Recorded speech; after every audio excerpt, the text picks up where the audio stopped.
Halo brother, dimanapun kalian berada, semoga baik-baik saja, sehat dan banyak rezekinya. Kali ini kita akan membahas alur cerita dari sebuah film yang mengisahkan seorang pendekar diutus untuk turun gunung menyelesaikan kasus yang mustahil diselesaikan, yang melibatkan turunnya para jawara. Tidak usah berlama-lama lagi, kita masuk ke alur ceritanya.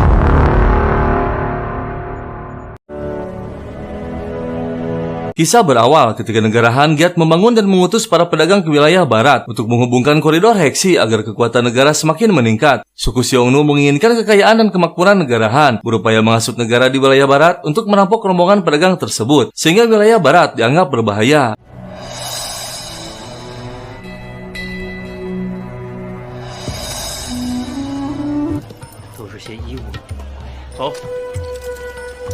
Suatu hari, penyidik kerajaan bernama Jiang Yu diperintah untuk menyelidiki kasus sutra. Di perbatasan Yumen, dia mendengar sejumlah orang membicarakan isu tentang rombongan pedagang kerajaan yang seringkali hilang di luar perbatasan. Saat berjalan di pasar, dia melihat lonceng seekor unta dijual, dan lonceng tersebut pernah dilihatnya di luar perbatasan saat penyelidikan. Dia pun menanyakan dari mana penjual tersebut mendapatkannya.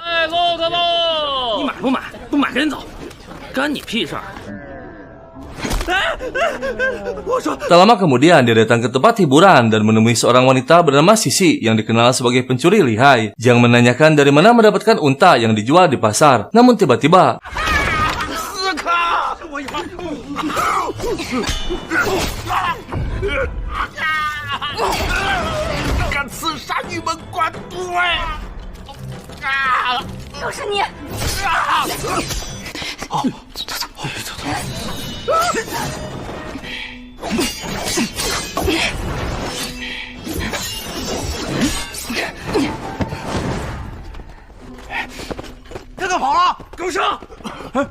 Komandan perbatasan Yumen bernama Zhenpa berterima kasih kepada Jiang karena telah menyelamatkannya. Jiang pun menunjukkan rencana perintah. Di tempat lain, Sisi berhasil kabur dan berniat mencuri tas milik seorang pria dari suku Wusun bernama Yilu.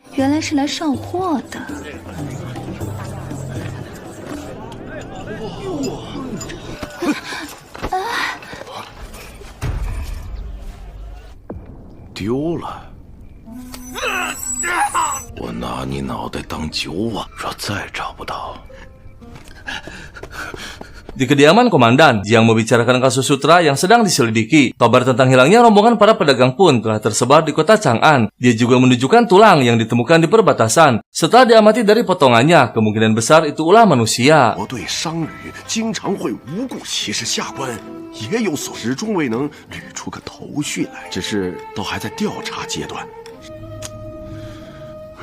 Sisi membagi makanan kepada sekelompok anak kecil termasuk tas yang dicurinya. Tak lama muncul Jiang yang kembali bertanya tentang unta yang dijual. Setelah dipaksa, akhirnya mengatakan bahwa unta tersebut dia dapatkan di gurun padang pasir.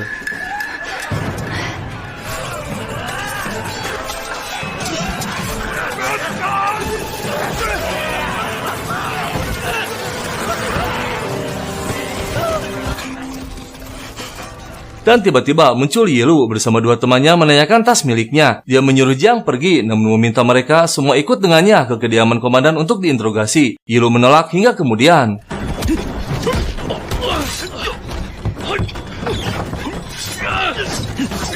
Jiang berhasil melumpuhkan salah satu teman Yilu dan tersengaja melihat sebuah tanda di lehernya. Sedangkan Sisi masih melarikan diri dan meminta bantuan teman-temannya.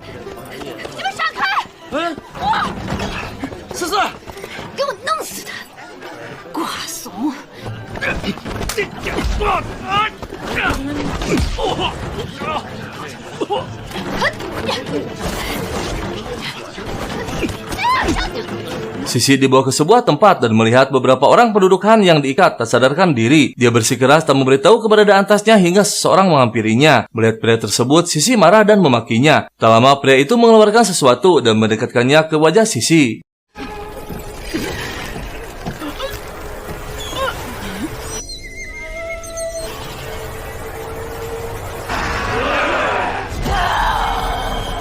Jiang menanyakan kepada Zhenpa mengenai tanda tersebut. Dia tidak dapat memastikan suku mana yang memiliki tanda tersebut. Namun jika dilihat berdasarkan pakaiannya, orang tersebut memang dari suku Wusun. Jiang mengatakan pernah berhadapan dengan suku tersebut saat sutra yang dibeli suku Xiongnu dibakar di Sichuan. 罪不可赦，让我大汉私仇。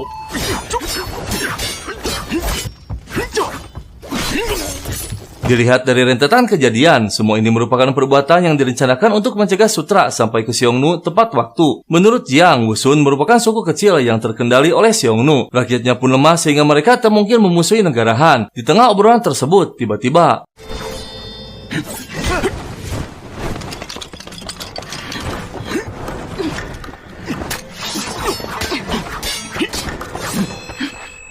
为何屡次阻止我为父报仇？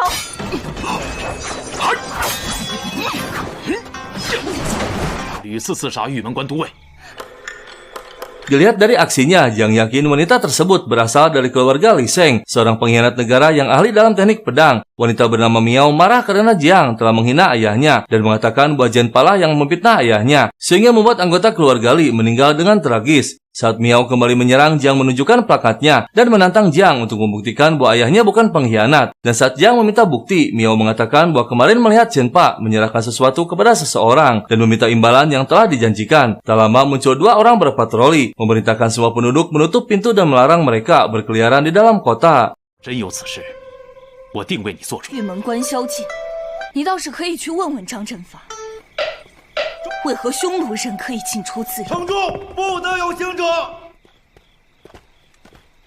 匈奴人，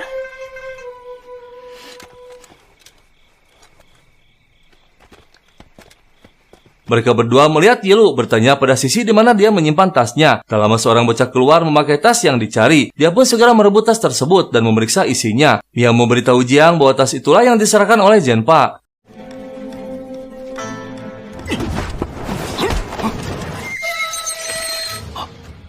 大汗不防土。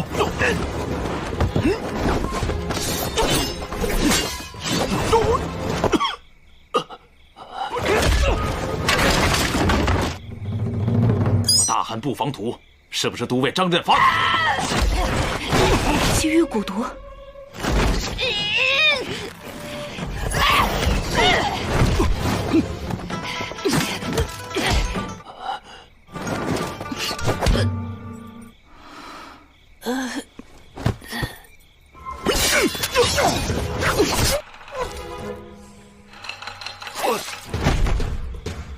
Keesokan harinya, Zhenpa terbangun dari tidur, terkejut melihat Yilu sudah berdiri di kamarnya dan memperingatkan untuk hati-hati karena Jiang sedang mengawasinya. 为何不说话？早就盯上你了，哼，倒是说话呀！ Tak lama, Jiang muncul bersama Miao dan Zhenpa pun kabur. Dia memerintahkan semua pengawalnya untuk menangkap mereka berdua. Namun Jiang segera mengeluarkan plakatnya. Jiang mengungkapkan semua kejahatan yang telah dilakukan Zhenpa dan mengatakan bahwa Li Sheng dianiaya oleh Wutu namun dia tidak terlibat. Saat Jiang memerintahkan pengawal untuk menghukum Zhenpa, tiba-tiba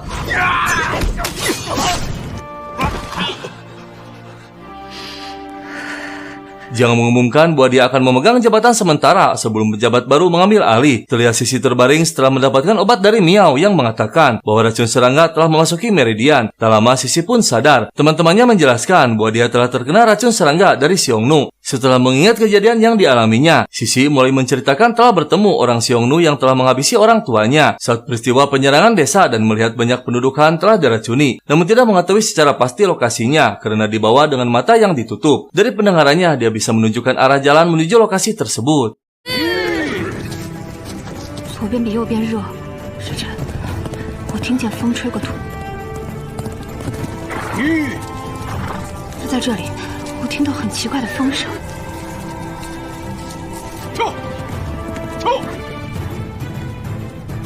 Di tempat lain, Wutu menerima laporan bahwa Yilu telah tewas dan Zhenpa dieksekusi oleh Jiang. Setelah menelusuri jalan, mereka pun akhirnya tiba di penginapan Oyo. Malam harinya, Jiang dan Sisi melihat seseorang keluar dari sebuah meja. Ternyata di sana ada sebuah jalan dan mereka masuk menelusuri jalan tersebut. Jiang terkejut melihat banyak penduduk Han dengan tubuh yang terikat.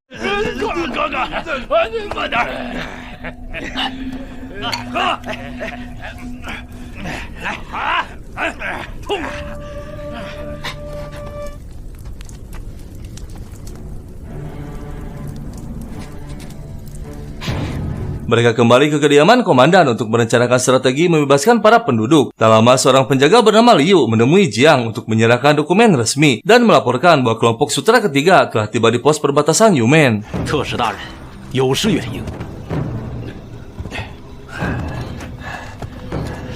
确保丝绸万无一失。传令下去。 Keesokan harinya, Jiang menemui Miao dan mengatakan bahwa besok harus melindungi rombongan pedagang keluar dari perbatasan. Jika dia tak kembali, Jiang meminta Miao memberikan hiasan rambut kepada seorang wanita bernama Sujun di Sikuan. 姑娘去一趟石泉，若我有不测，今生缘尽，寻个好人家，待我转告蜀军。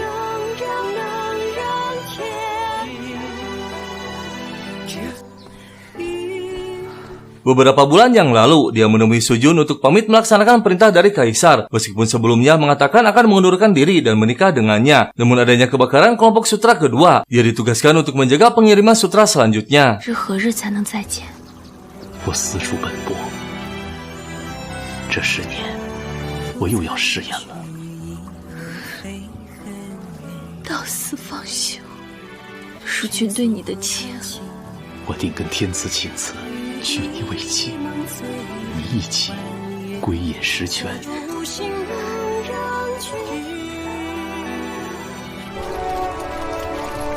Pada malam hari, Jiang memulai perjalanannya ke gurun pasir. Di tengah perjalanan, Miao menyusul mengembalikan hiasan rambut miliknya dan menyuruh Jiang sendiri yang harus memberikannya kepada Sujun. Tak lama muncul Wutu dan meminta Jiang mengembalikan peta pertahanan yang telah diambil dari Yilu. Jiang menolaknya hingga kemudian pasukan Wutu menyerang.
Di kediaman komandan, Jiang dan Sisi mendapatkan perawatan dan tiba-tiba muncul Liu menyeret pengawal Wuan dan memarahinya karena gagal membawa pasukan berkuda untuk menyergap markas Wutu menyelamatkan pendudukan. Pengawal Wuan sendiri beralasan bahwa dia tersesat karena badai gurun pasir dan Jiang pun mengampuninya. 都救出来了，蛊毒也都解了，江大人放心，吴安怎么处置？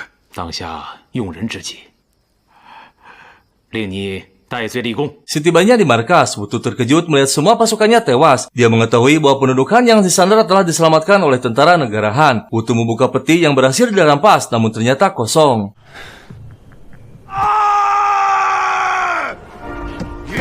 Sebelum perjalanan dimulai, Jiang bersama Liu dan utusan kerajaan merancang strategi dan melewati rute lain untuk mengirim sutra. Rombongan tersebut akan dipandu oleh utusan kerajaan, sedangkan Jiang akan memancing Wutu untuk muncul mencuri sutra, dan Liu bertugas untuk menyerang markas Wutu menyelamatkan pendudukan. Keesokan harinya, Liu menemui Jiang dan memberikan dokumen resmi dari Kaisar. Mereka diperintahkan untuk melindungi dan mengantar Putri Han ke Wusun untuk pernikahan diplomatik demi memutuskan kekuatan suku Xiongnu.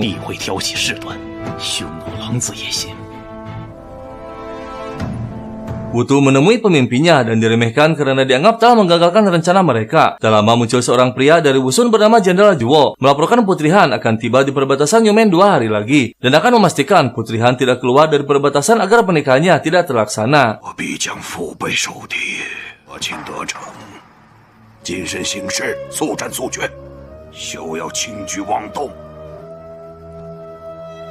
Saat rombongan Putri Han disambut oleh Jiang dan Liu, tiba-tiba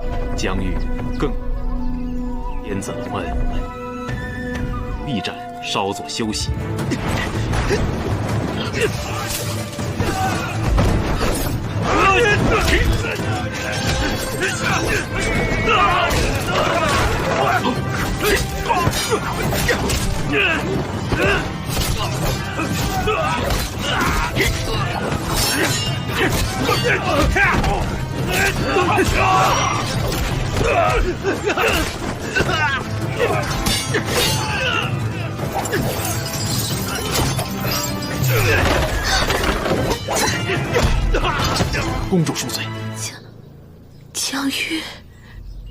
淑君， Jiang mempertanyakan bagaimana bisa Sujun menjadi putri untuk pernikahan diplomatik. Sujun menjelaskan memberitahu penduduk desa Sikuan mengenai penyebab kebakaran dan menggalang sutra yang mereka sumbangkan untuk menyelesaikan krisis di perbatasan. Berkat jasanya, Sujun diberi gelar Putri Jingde dan dikirim ke Wusun untuk menikah dengan Kunmi. Jiang pun merasa bersalah dan mengembalikan riasan rambut miliknya. 没有反悔的余地，答应下来的。没想到最后等到的都是我的错。江大人，你的命是大汉的，便冠安危为重。诸位大汉远去无孙，留守大漠，我为我的淑君。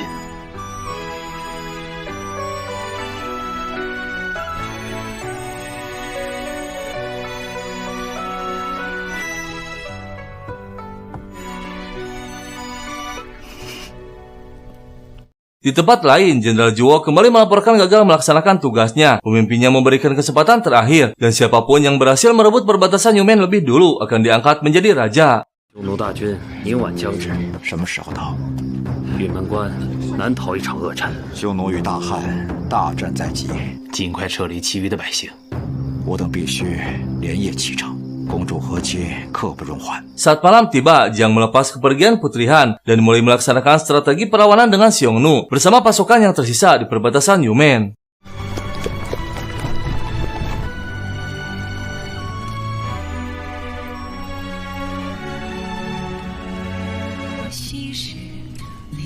匈奴大兵压境，我苦等10年，我不怕。敦煌援军未到。” 难免是一场恶战，就是为了能够手刃仇人。我帮你报，你的家仇，保家卫国，寸土不让。保家卫国，寸土不让，寸土不让。 Keesokan harinya, Wutu tiba di perbatasan Yumen saat semua pasukan berangkat ke wilayah barat untuk menyerang Jenderal Zhuo. Dia dibantu oleh pengawal Wuan yang ternyata telah berkhianat dan memberikan peta yang diinginkan Wutu. Wutu memerintahkan seseorang melapor pada pemimpinnya bahwa dia telah merebut perbatasan Yumen lebih dulu. Namun tiba-tiba, Jiang bersama sisa pasukannya menghadang Wutu dan mengatakan bahwa dia telah masuk perangkap tentara Han. Sebelumnya Jiang memerintahkan 5.000 tentaranya menyerang Jenderal Zhuo beserta 30.000 tentaranya di wilayah barat saat mereka sedang lengah. Sementara dia akan melawan Wutu di perbatasan Yumen dengan sisa pasukannya. Jiang pun sengaja membiarkan Wuan mencuri peta pertahanan darinya agar Wutu tidak curiga.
Dan akhirnya Putri Han telah tiba di Wusun, sedangkan Sisi merantau ke Sikuan untuk membuat sutra. Dan kisah film pun selesai.